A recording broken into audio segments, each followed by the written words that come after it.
Thank you very much indeed. This is our final session before lunch, and it asks the pertinent question, are you really co-investment ready? It's my great pleasure to introduce as your moderator, Oliver Schumann, Managing Director, Co-Investments at Capital Dynamics. Thank you very much, and welcome, ladies and gentlemen, as well. I know it's a big ask right before lunch on the third day to talk about a topic, but we'll try to make it interesting, and we will explore over the next 45 minutes with our distinguished members here in the panel this topic.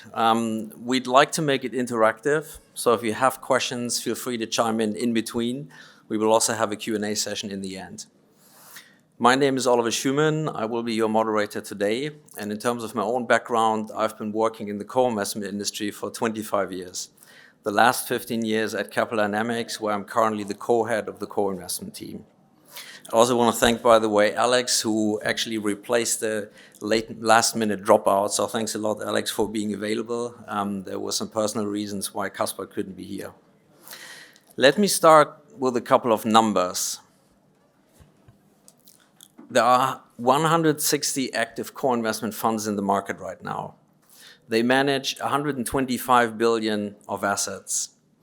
The annual fundraising for co-investments is, in a good year, 30 billion, in a bad year, 15 billion right now. And in 2021, there were 245 deals which had LP participation, with a deal volume of 45 billion. Sorry, 245 deals with a deal volume of 45 billion. So this is a very sizable market now. And that means you have lots of different participants in the market with very different backgrounds. Some more coming from fund investments, some are coming from direct investment, but it is certainly, in terms of co-investment, something to be considered. Why is it popular? Well, it's popular because in the first place, the fees are low in co-investment. That's good. That's when it started. I started personally in the late 90s at GE Capital, and that was one of the key reasons why we did co-investments, because we wanted to save the fees. But you can also manage your PE exposure. You can get to know your GPs much better, so those are good reasons from an LP perspective. From a GP perspective, you can raise capital for a specific transaction. You can form a closer bond with your limited partners, and you can or cannot, and we try to explore this value add maybe out of your co-investors, depends on who it is.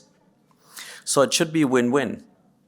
But on the other hand, we all know this is private equity. We're chasing 20% IRRs every year, which means you take risk. And when you take risk, things go wrong. Evidently, at some point in time, that will happen. So how do you react to that? And that should be the topic of the panel from a co-investment perspective. Before I ask the panelists to introduce themselves, let me maybe raise one question to the audience here. The first one I would be interested in is, how many limited partners do we have in the room? Can you raise your hand, please? And how many GPs do we have in the room? Thank you. And the second question, does any of you have either offered co-investment as a GP or closed the co-investment as a limited partner before? Okay, so we have a very well-informed audience. Thank you. Let me start to ask the panelists to introduce themselves, and maybe we start here with Alexander. Hi, everyone. My name is Alexander Cunias. I have 16 years of experience in the co-investment industry, 10 years with a French single-family office, and 6 years with a dedicated co-investment fund. Hi, good morning to everyone. I'm Gabriele Balagna. I work for Le Conservateur. I have 15 years experience too, but just 5 years experience as an LP, investment manager for a French LP. Hello, everybody. Francesco Valmarana. I'm a partner with the investment team at Pantheon in London. In private markets for 27 years across directs, secondaries, and for the past 15 co-investments. Hello, everyone. My name is Matthias Reichert. I'm Chief Investment Officer at Golding Capital. In this role, I oversee private equity, private debt, and infrastructure investments across fund, secondaries, and co-investments. I do this now the last 20 years, the last 10 years in a more direct fashion, and really happy to be here. Thank you for that. You can see we have very experienced panel members here, so feel free to ask the questions you want to ask. Maybe I can ask the panel members to start describing at the beginning how your organization sort of started the co-investment program and what type of transactions you focus on today. And maybe, Gabriele, you can start leading this.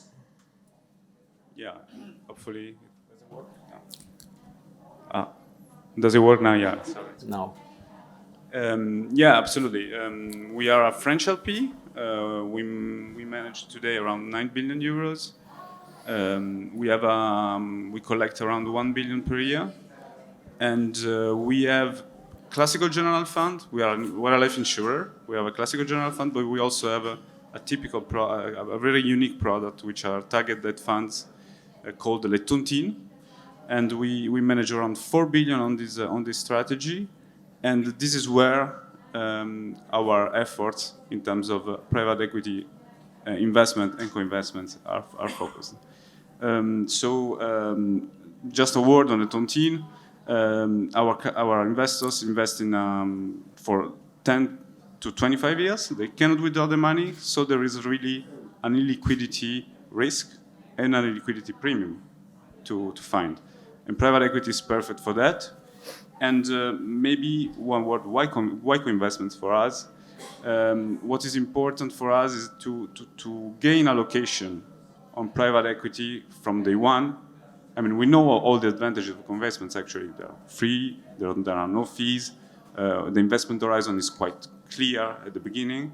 But for us, really the advantage is to gain allocation on private equity from day one on the target date funds which have longer maturity today.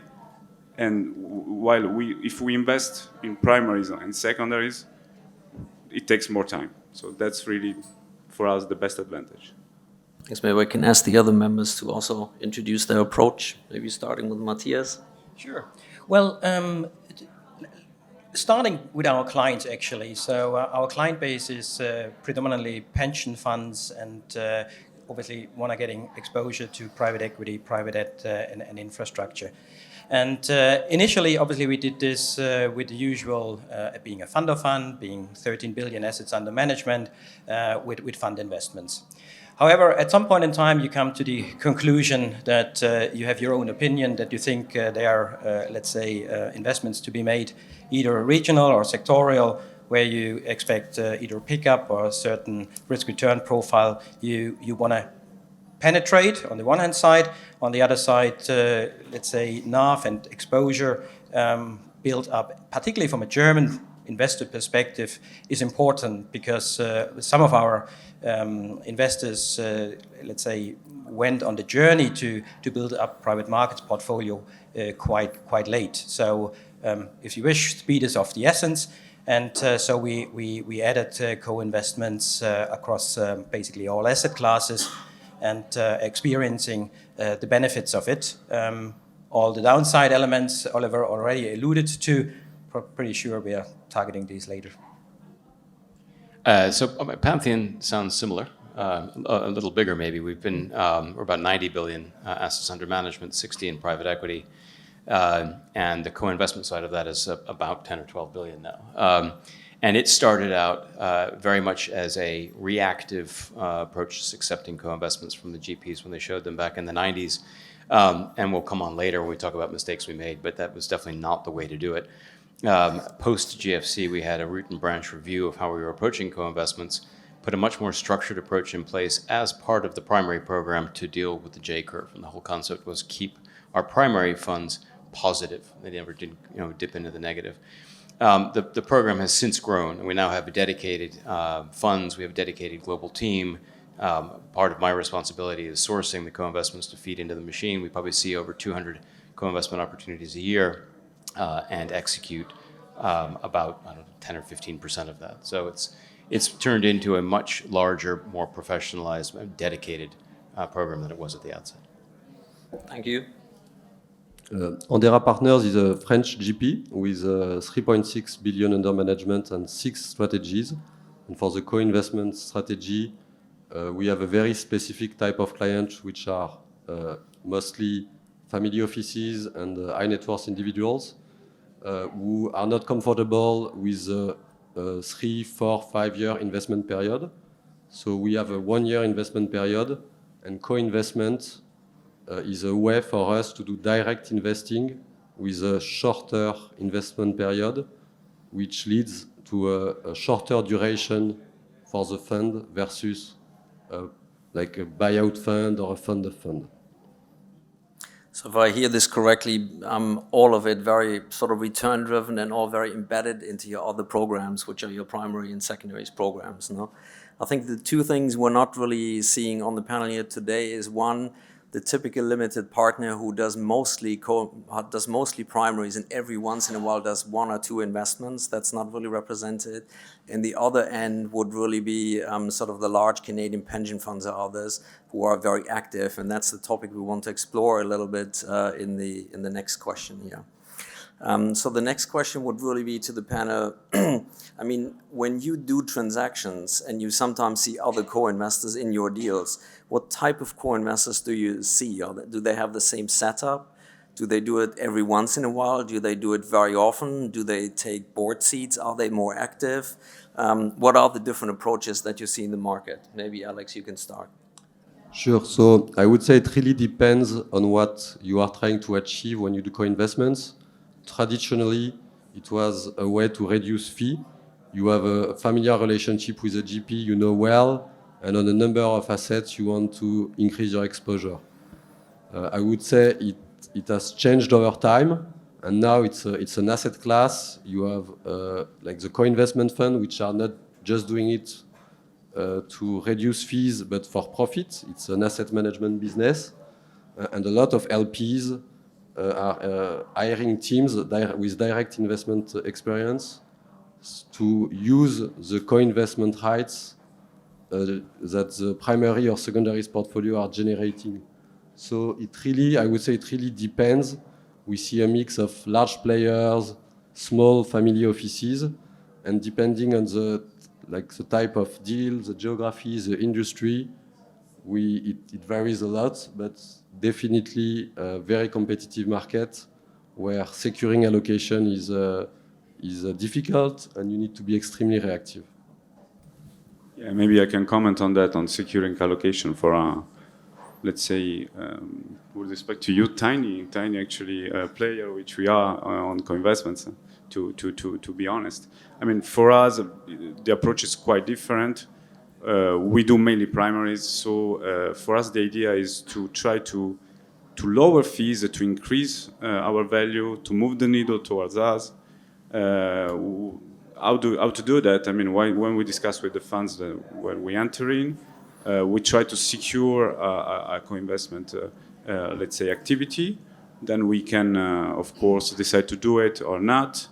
But really, our approach is to work with them and construct our long-term relationship through primaries, but also through the access to the co-investments that they can give us, mostly in syndication, considering our size, our ticket size. I mean, we won't do a co-underwriting of deals or something like that. So for us, it's really long-term relationship, GPs that we know very well, and that delivered in the past and that are supposed to deliver also in the future. Maybe that's a place where we're a little different. We will co-underwrite. So we work very closely with the primary relationships that we have on the table. If you think of 200 deals that we see a year, 100 of those come from existing GP relationships, and then 100 are from everybody else we speak to in the marketplace. Interestingly enough, our portfolios on the primary side tend to be very much mid-market focused, and so the deals that come from those funds tend not to be broadly syndicated, right? They tend to pick 1 or 2 parties or 3 parties to speak to, unlike some of the larger transactions you see out there. And that means that you need to engage early with them, give them a very quick no if you're not going to do it, because they don't have time or people to fall back on. And so having the dedicated team that it can engage early, sometimes right at the very beginning, even pre-bid, in other cases at the end of the process.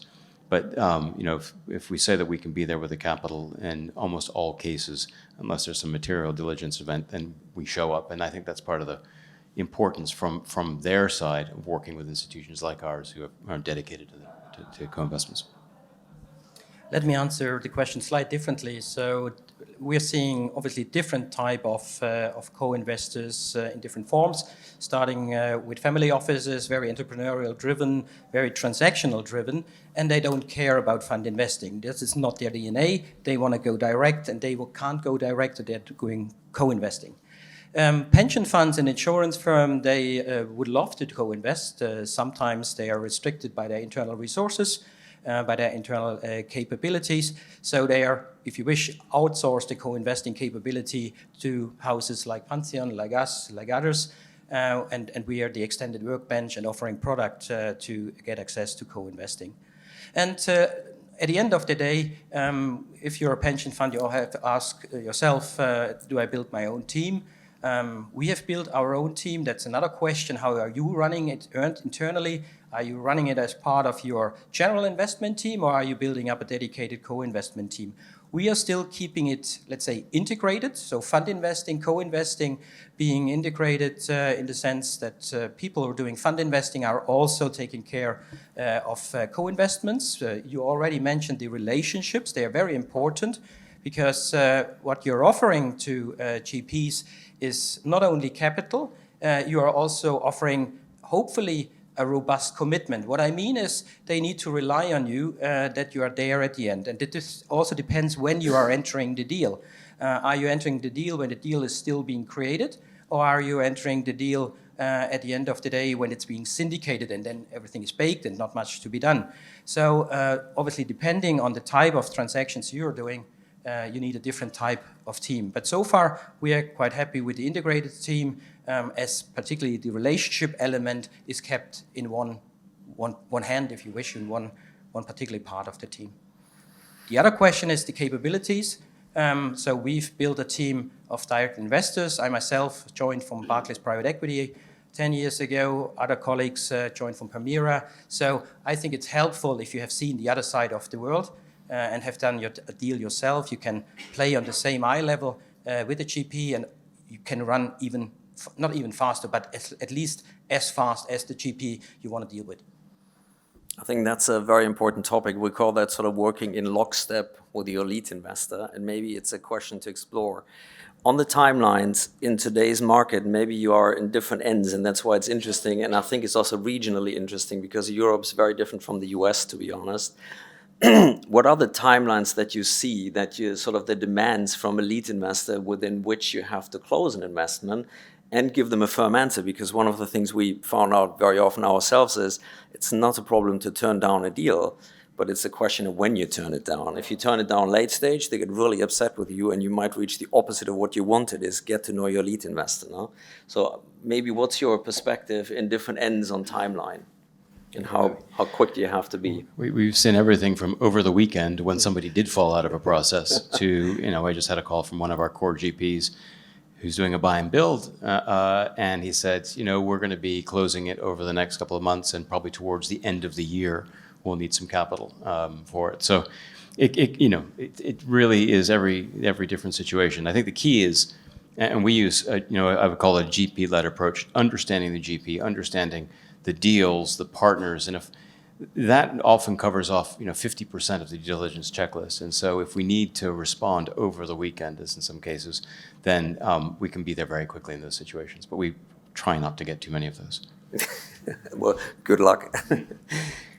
Maybe somebody else, and any regional differences that you see? Well, I can just mirror what you are saying. So we're seeing anything between not over the weekend, but a good week until, let's say, six to eight weeks. The interesting element also, you have to gear up your organization for it. When we started co-investing, let's say a house who did fund investing the last good 10 years prior to co-investing, things tend to be too slow. And internal legal department, investment committee, everything needs to be geared up to act quickly and reliably. So in the meantime, I think we shape the form. Actually, that's a good point. We have 2 investment committees a week for co-investments. Indeed, it's similar on our just side. crazy pace on it. Yeah, maybe our point of view on that, we don't have 2 co-investment committee per week, but the good point is gearing up the organization we have to do the same, actually. I mean, this is almost the budgeting session now. We are planning for 2023. Last year, when we planned for 2022, we said, okay, we have this budget for co-investment. Do we accept on that? We decided that it was something to be done. And then we can actually execute what has been decided. And so the organization must be prepared for it, one point. On the other side, yeah, we have maybe longer timelines than you, but on the other side, we have one committee per month, but on co-investment, this is not possible. So once we have a co-investment, we have to call a committee, and our board is ready for that, and must be ready for that, because if not, we cannot deploy. Yeah, our typical timeline, I would say, is you need to sign an NDA within, I would say, 24 hours. You need to give a quick no, because the GP needs to know, like, if you're not going to help him with that deal, he needs a quick no rather than a no answer. And then it varies, I would say, between 2 weeks to 4 weeks.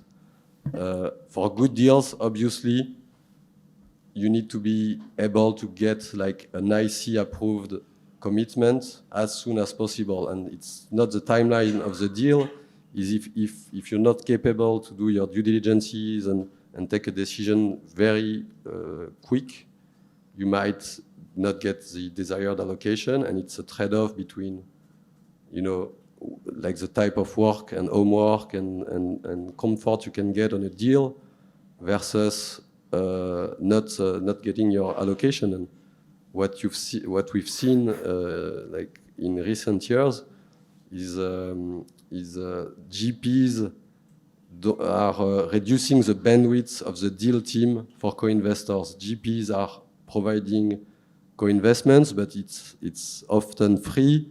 It's a pain in the ass for deal teams, and so like it's first come, first served. Obviously, there is a priority for existing LPs, and sometimes they get in earlier or they can get more time.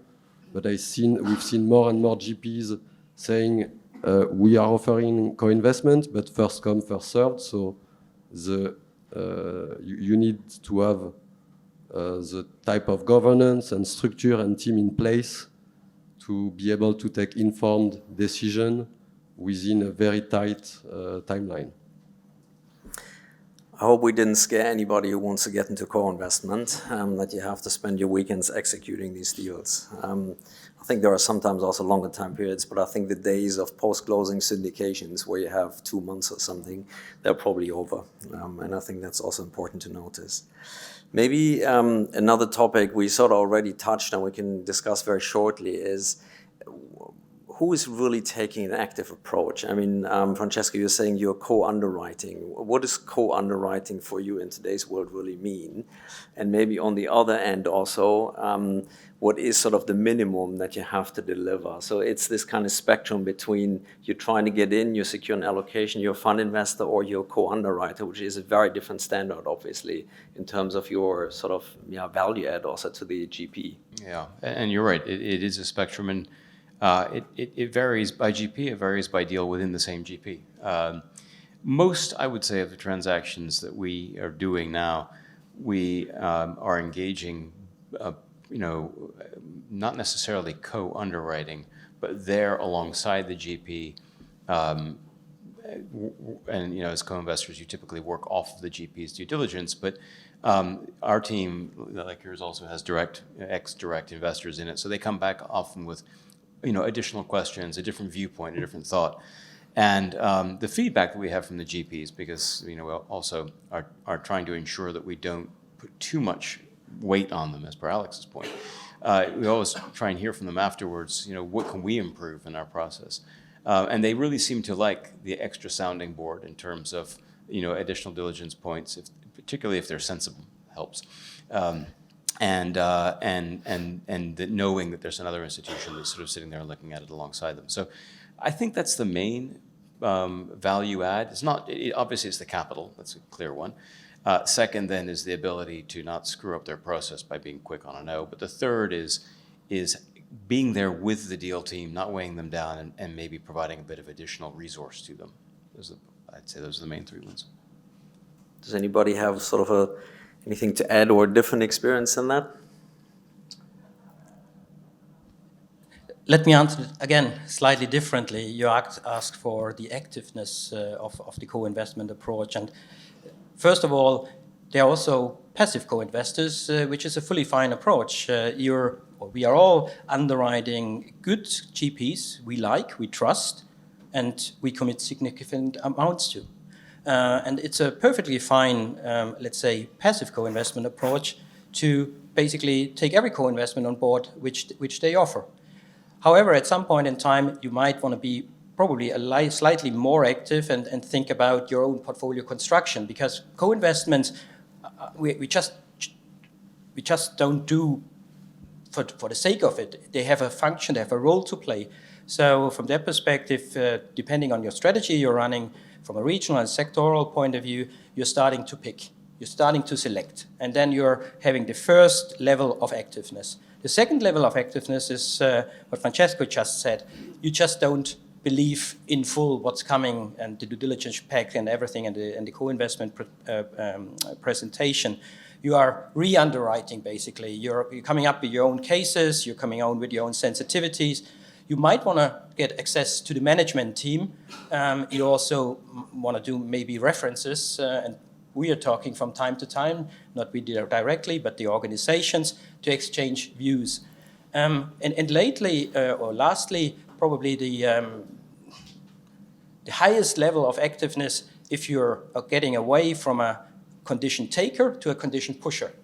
What I mean is during the deal creation, you're getting involved and you're adding more than capital.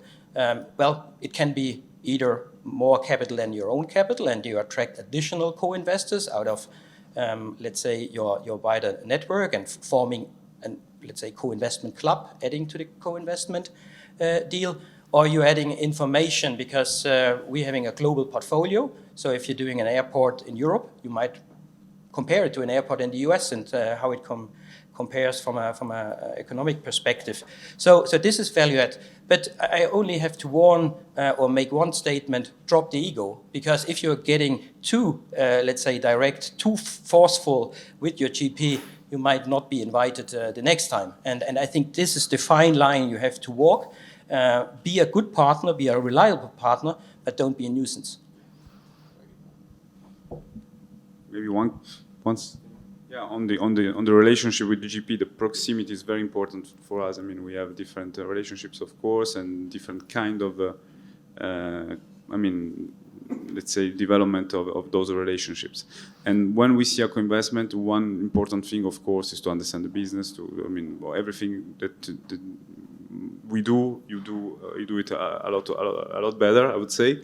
But on the other side, for us, is the time that the team and the quality of the discussion that we can have with them, it's very important for us. It makes sense that, it shows that they are quite, let's say, that they have a good implication and they actually know the deal well. So it's very important for us to have this kind of discussions, even if we know them and they have the proximity and the capacity to spend time with us.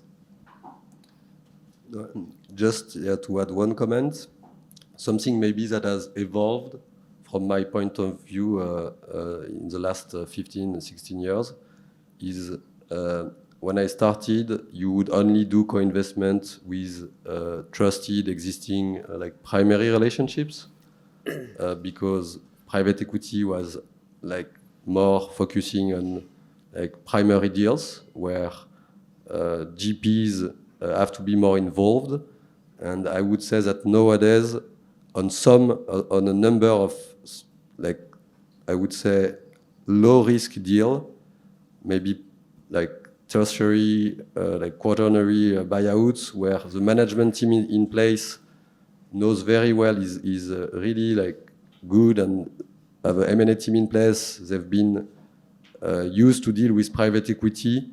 The incremental value add of the GP is, we see it as less important as what it is when you invest in a complex deal, in a carve-out or in a primary LBO. And I think that has changed. the fact that we sometimes consider like the GP is sometimes not the most important factor in our investment decision. Thank you. That takes us, let me ask in between, are there any questions from the audience? Anything you want to raise? I don't know if we have a microphone here. Yeah. My question is that it seems the home run, what was the worst situation? That was my next question. What are the lessons learned? Thanks for asking it. No, perfect. Very good. And I think that is a very important topic. So it sounds all great, I agree. But as I said at the beginning, it's you're chasing 20% IRRs. Things tend to go wrong sometimes. So what has gone wrong, maybe not only in individual deals, but also maybe in relationships to your lead investors that were supposed to get better because of this deal, and then they may not.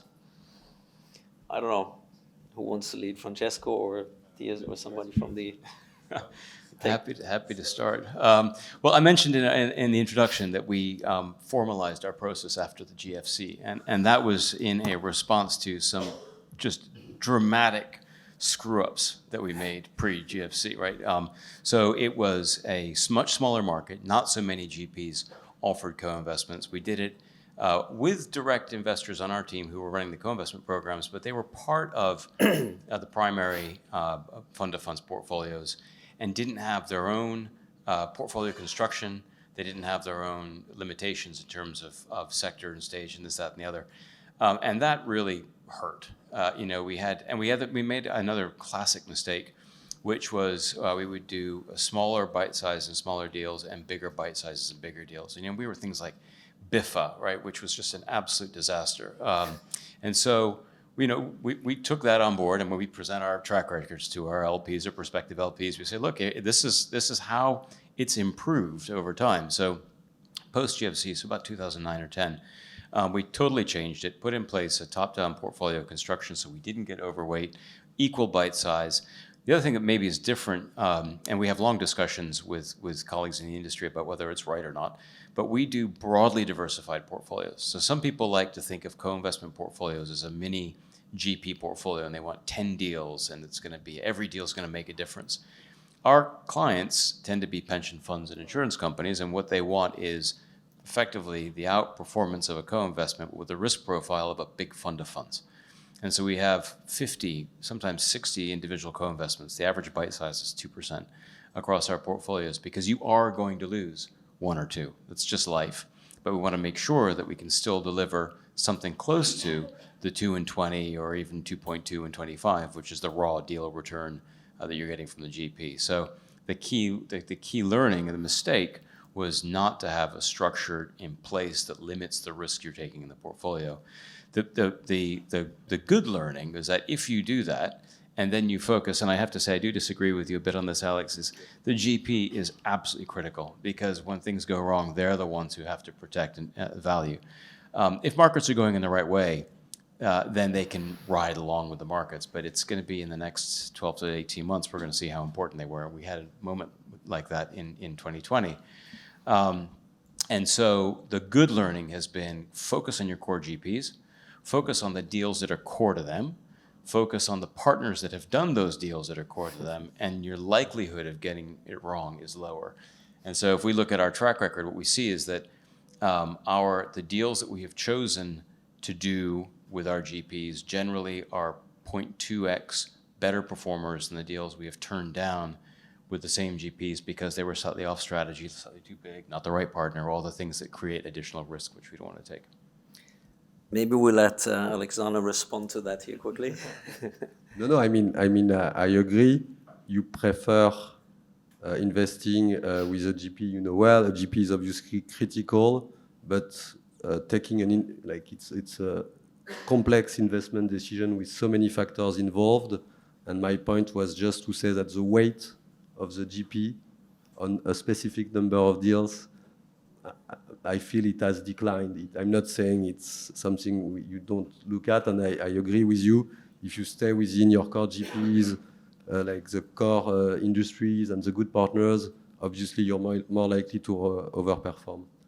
And hopefully their impact is lower because that means that everything else hasn't gone wrong.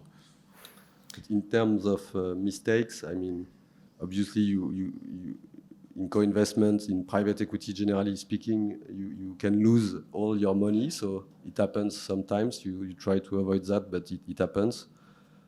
For us, the issue when a situation gets like more complicated, you need to sometimes to team up with other co-investors and see how involved you're going to be in a situation.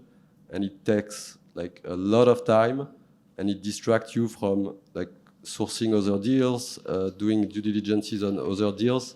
And sometimes in the end, it's complicated because as a co-investors, you have limited governance. And even when you team up with other co-investors, sometimes you lose a lot of time. You have to do it. It's your fiduciary duty to your LPs. The cost of a bad investment decision is much more than monetary loss. Maybe before we sort of continue with lessons learned, are there any other questions from the audience? Questions. What's the view of the panel regarding doing co-investments with a GP that's not yet your existing GP, but it's a potential new relationship that they may want to actually become, the relationship with you, but not yet. So how do you assess the deals from that? Who wants to take that? Well, we have done this before, and we see this as an extended due diligence because working on a co-investment together gives you more, let's say, exposure to a GP than you probably would normally have in a normal primary fund underwriting. So as part of relationship building and get to know each other, how they think, how we think, we like it actually. Sometimes we didn't end up in the fund at final stage. This could also happen, but as a kind of extended due diligence, I think it's a fair approach. Maybe on that, we are actually doing it right now, but it's actually a different process. It's more that we start by the fund, and then the opportunity comes. We wouldn't do the opposite actually. So start by the fund and do a lot of due diligence on the fund, and get acquainted, and then maybe execute. Let's maybe spend the last couple of minutes. I think we had sort of good discussion on lessons learned as well, on the current environment. And maybe we got about 4 minutes left here, so you have a minute each to talk about the current PE environment. And so it's a very snapshot view. Do you think over the next 12 to 24 months, the co-investment market will be more attractive or less attractive? And maybe we start with Matthias in the end and then come back here. More attractive. Why? Because capital becomes the scarcity of capital will happen because people are just focusing on other parts of their portfolio, particularly on the liquid side. So there might be, let's say, a better opportunity to get into deals, and particularly if you're then having good relationships, being creative, adding additional stuff or bring additional stuff to the table should work out well, I believe. Yeah, I would concur with that. I think that the investment committee conversations are incredibly robust right now, and whilst I think we've all been mentally preparing for some kind of downturn, probably for the past 3 or 4 years. We obviously had it with COVID, then the quick rebound, and now this feeling that we're probably in some kind of long grinding sideways motion. But coming back to the GP point, even in that environment, good GPs can add real value to these companies. And so, if you're sticking to the sectors which are less likely to be impacted, GPs that have a track record of doing it, to your point, fewer tourists in the co-investment business, I think it increases the relevance of groups like ours that have dedicated capital that can be there to support these investors. Yeah, our challenge is not to follow the herd, so not stopping actually investing right now.